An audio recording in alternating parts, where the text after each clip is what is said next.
Hi, this is Elena with Black Sheep 303 Creative, and today's project is a Southwestern-y themed Father's Day card featuring the Critter Clan stamp set from My Favorite Things and some Spectral Noir coloring and Distress Oxide blending.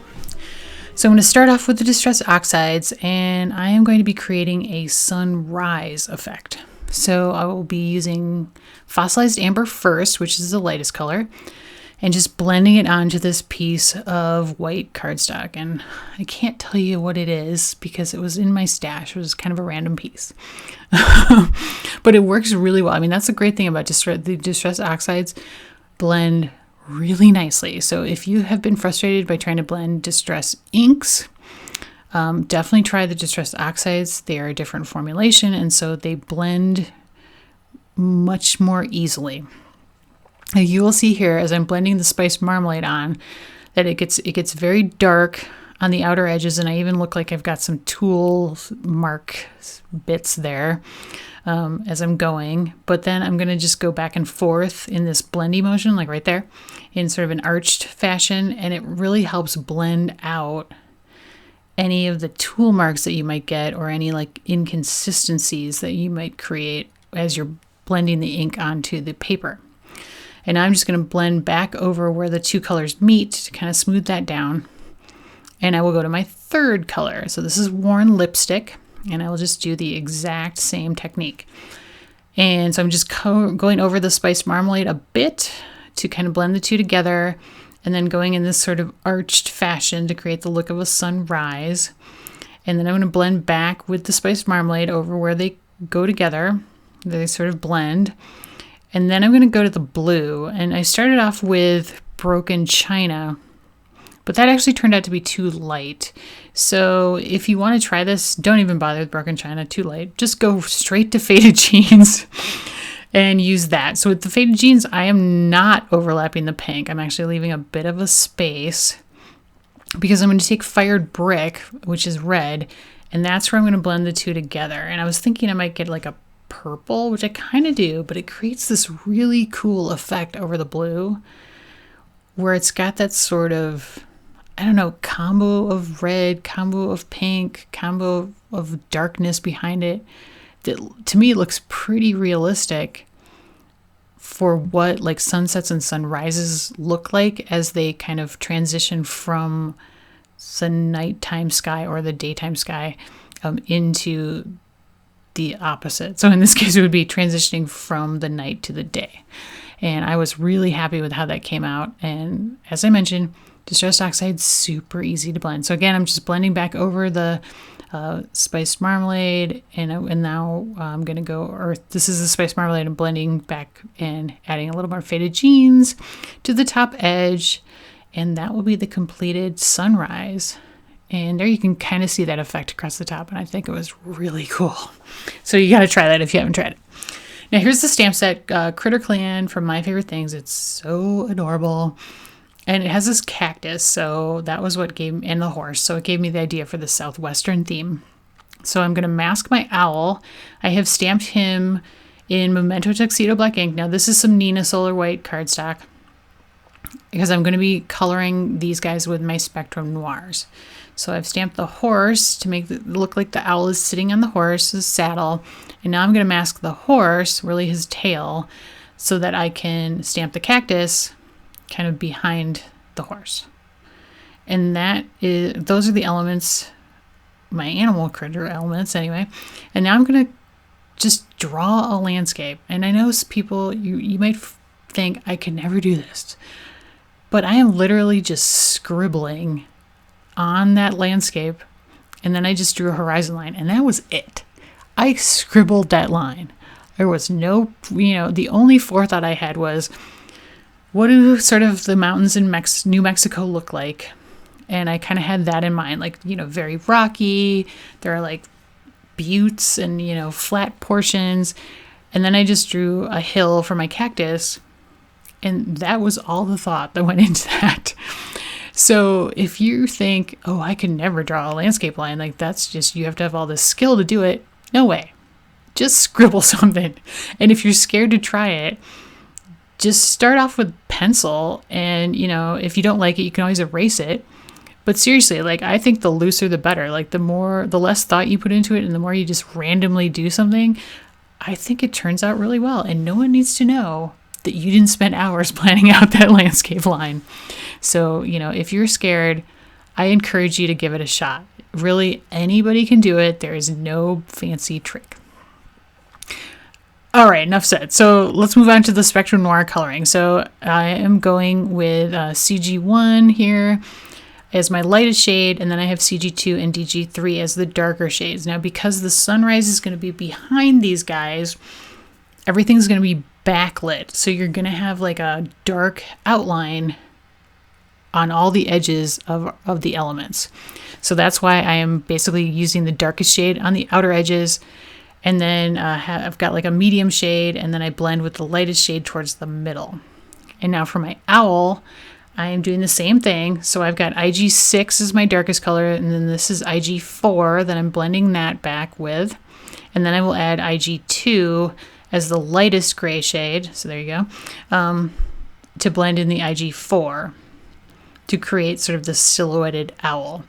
Now, obviously, if we were trying to be super realistic, these guys would probably be way darker than what I'm drawing them as. But, I wasn't going for super realism, obviously. Just going for the sort of the effect. And then I'm using some IG4 again to kind of blend in the IG2. Now for his belly, I wanted him to have some purple feathers. So I started off with LV1 and then I added LV3. And I'm just drawing little like hash marks all over his belly. And then I'm going to blend it all out with the IG2. And you might be thinking, what the heck? This is crazy. This is never going to work. Well, so that purple it will blend down. It doesn't blend out completely, and it winds up giving a cool texture that kind of looks like feathers. And then I'm going to take my tip of my IG1 and go to the LV3 to get sort of that middle shade and kind of like add little hash marks back in anywhere to kind of smooth out the texture. And I really like that technique. I think it looks really cool, but I'm also a fan of texture, so that's just me. Now for my beak and my feet, I used OR1 and CR10 is the shading, and then I smoothed it back out with the OR1. My horse, I'm going to use the exact same technique as the owl's belly. So this is TN7 that I'm kind of doing hash marks all over his body with, except for his nose. It's going to be lighter. And then I'm going to blend that all down with TN2. And kind of the cool thing that I like about these markers is like you can just blend and blend and blend. And it will really take that TN7 down a lot. You can almost get to the point where like you barely see it. But I'm kind of trying to purposely keep some of that texture in there. And now I'm adding the dark shade, which is TN8, as the outline all the way around. And then I will go back with the TN7 to add in, to kind of darken those shadows, blend the TN8 out. And then I will use the TN2 again to sort of blend the three together. And I kind of go back and forth for a while here between the TN2 and the TN7 and a little bit of TN8 here and there to kind of get the blend to where I like it. And he is almost a little bit too textured for me in the end. But here's the mane and the tail. So I'm actually using BN. I think this is BG10. And I will use some BG8 and a little bit of BG6 as well to do the mane and the tail, because I wanted him to be kind of have like a black, almost a black gray tail, different from the brown body. And later I will actually add some black glaze pen to his mane and his tail for highlights. And so there I'm blending again with the TN7 and the TN2. And then I'm going to wind up doing the tip-to-tip method again by taking the TN2 to the TN7 to kind of smooth out where the texture has gotten a little bit unruly. At least for me on the horse. I wanted them a little bit smoother just because they're not super fuzzy or furry. They're a little more sleek looking. So I kind of wanted to smooth down that texture a bit. And then for my landscape, I'm just going to, oh wait, I have my saddle first. I forgot about the saddle. So my saddle is going to be shades of red to kind of coordinate with my sunrise. So I started off with CR10 and then I'm adding DR5 and then DR7 along the silhouetted edge. And then I'm going to color that down with some DR3 and add a little more DR5 around the edge. And then I add some CR10 to kind of lighten up the middle a little bit. And now here's my landscape.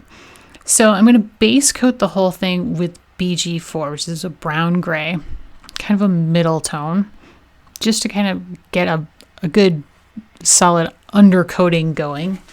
And then the edges are going to be really, really dark, like silhouetted against that sunrise. So I'm going to take the BG8, which is very dark, and just go right along the edge that I've drawn in. And then I'm also adding these like horizontal slash lines to kind of mimic the Southwestern landscape. If you've been to New Mexico, you know how the mountains there are very rocky, and there's like flat parts and then other parts that are super craggy. And then there's a lot of horizontal striations going on for where like the different rock colors have formed over time. So I'm trying to capture that effect while keeping it fairly dark. So that's why I added in like the GB8 was a little bit of golden brown, gives it that yellow tone. And I'm kind of going back and forth between BG4, BG6, BG8 are the sort of dark to middle tones, as you can see here. And then I'm going to add in a little bit of orange, OR1. And then I'll even go some CR10. But the CR10 seems like too light to me, too crazy to me. So I'm trying to tone it all down with BG1, but BG1 is really, really light, so it doesn't do a whole lot. So I go back with BG4 and kind of tone it down a little bit more that way. And then actually on the road or the land as opposed to the mountains, I do BG2 to kind of tone it down and kind of take the orange down a bit. And then for shadows, because they are going to be lit from behind, we're going to have shadows.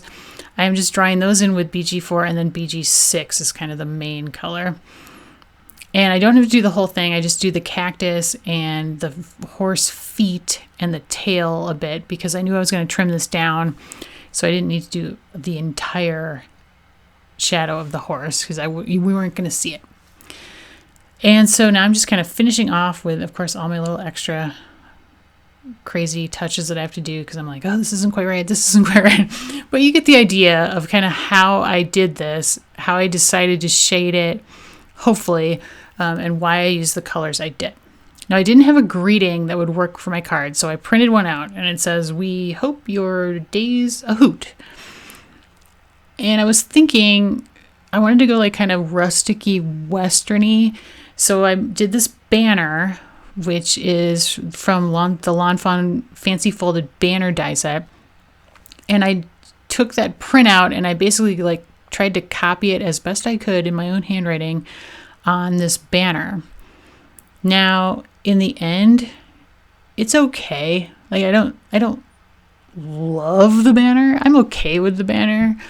I kind of love the rest of the card.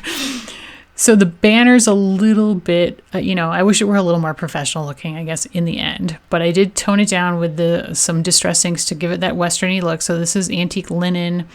And then I will add some vintage photo along the edges to kind of really weather it down and make it look sort of rustic and western. And because of that, I was kind of okay with sort of the wonkiness of the writing. Like the fact that it's not super perfect, to me kind of goes with that sort of rustic, westerny, homegrown kind of feel that I was going for on this card.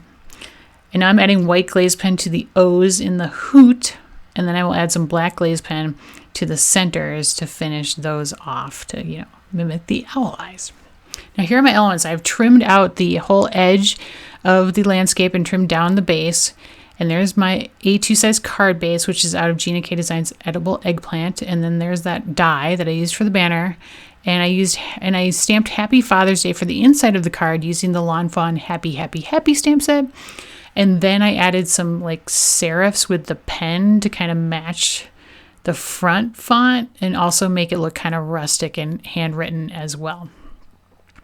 So I'm just going to adhere everything down to the front. I did pop the entire landscape panel up on foam tape because I wanted to give it some dimension.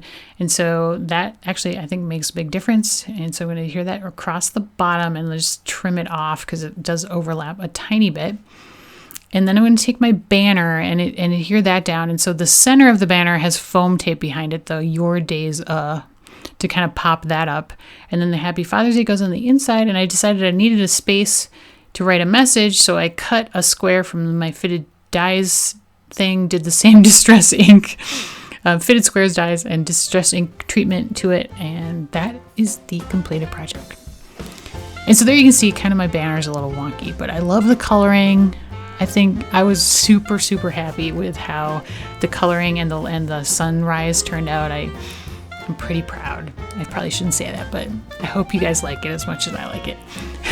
And I hope I've given you a little inspiration for a way to create a really cool landscape card.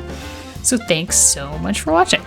If you are tempted at all to purchase anything, I want to let you know that I do have affiliate links on my blog. So if you click the supply list link in the video description, that'll take you to my blog. If you click those links, that gives me a tiny little commission on anything you purchase as a result of clicking the link, and it doesn't cost you anything extra.